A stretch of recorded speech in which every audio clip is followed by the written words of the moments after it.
Aloha guys!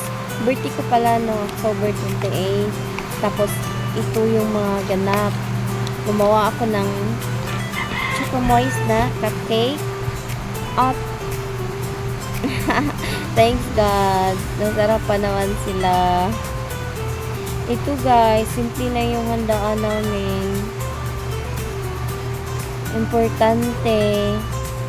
Good health. Tsaka, nag-landing kami ng family namin. Tsaka, request yan ng mother ko yung chicken joy daw. Babawi na lang kami next time. Yan lang guys. Thank you for watching. Kayo, anong handaan nyo ng birthday ninyo guys? Comment down below. Thank you. Picture. At masarap din pala yung cake Special din sa kay Cardinal. Cardinal, guys. Makakalimutan ko na yung name mo.